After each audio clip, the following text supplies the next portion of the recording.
Hey guys, David Pingree here. We're at Angel Stadium of Anaheim, walking around checking out some of the factory bikes today. And we stopped at the JGR Suzuki truck first and found Jimmy Decotis' race bike ready to go. And this thing's pretty. So we're gonna walk around it, show you some of the cool parts on it and some of the things that JGR is doing to squeeze the most performance out of this RM-Z. So starting on the front of Jimmy D's bike, these guys use obviously an all yellow plastic setup, which I like.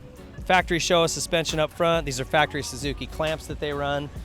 Works connection start device here. This whole carbon fiber lug guard down here is built, it's a factory Suzuki part. It's got holes drilled so you can obviously get the axle in and take bolts in and out without taking it off. But anytime you get into a deep rut situation in a right-hander, this thing just kind of lets the fork slide across the dirt. Frankly, being carbon fiber, it just looks rad. They're using a Works Suzuki hubs as well, which have a really cool champagne color. They use an Akrapovic skid plate here, and obviously everything on this thing is titanium, all the bolts, but I also like how they drill this out just to save a little bit of weight, get some air through there so the engine gets some air. And then as you get back here looking at the motor more, something we're gonna see a lot on these bikes is all these bungs coming off the head pipe. Again, they're just collecting data that shows them all kinds of different numbers and metrics that they can use to evaluate engine performance and tuning, specifically the fuel mapping and stuff like that. And this little plug up here above is where they plug the computer in to get all that information. And you'll see a lot of race teams doing this, but all these radiator coolant lines are one piece, and you've got those different clamps that could fail. You know, it could leak, a lot of things could happen. You just create one line, it eliminates something that can fail.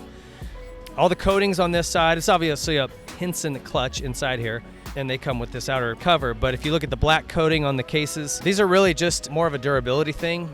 And then this is all the water pump covers and everything's all factory Suzuki pegs. You can see all the titanium parts here going through along the side of the bike. Showa suspension, so this is all a Showa Works stuff. And as you get to the back, a couple of things on this bike that are pretty cool. Again, they build their own chain adjuster blocks here. They got the titanium axle and bolt. But if you look through the back of this, on the rear brake, you can see these little holes drilled in the back of this master cylinder. And that basically eliminates a little bit of weight, but it also allows some air to move through there and dissipate some heat. Another thing I want to point out on this Yoshimura exhaust, this RS12 system, a really cool finish on this carbon end cap. You know, most of those are finished with a really high gloss polish. This is like a matte finish on that muffler. It looks really cool.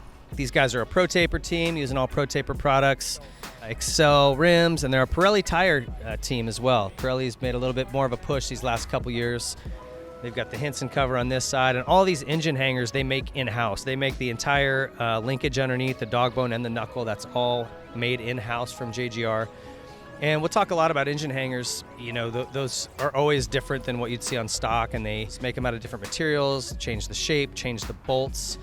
Some of them steel, some of them titanium, and they do that to adjust the flex characteristic and make it more comfortable for the rider. Cool little piece here on this clutch arm, actuating arm. It's all drilled out just to save a little bit of weight. But then the mount here, which is all a handmade piece in-house, is more solid so it doesn't allow it to flex. It gives you a nice positive feel. JGR is doing all their own motors here. You can see they've done some cool bracing behind the radiator. Down here on the front, this master cylinder all polished up, a Nissan caliper, really cool looking stuff. And a get ignition, which is obviously really big on these bikes, being able to map it and make it run the way you want. So awesome bike, looks really good. We'll see how Jimmy D can do on this thing. Freddie Noren's out with an injury, and best of luck to the JGR Suzuki team.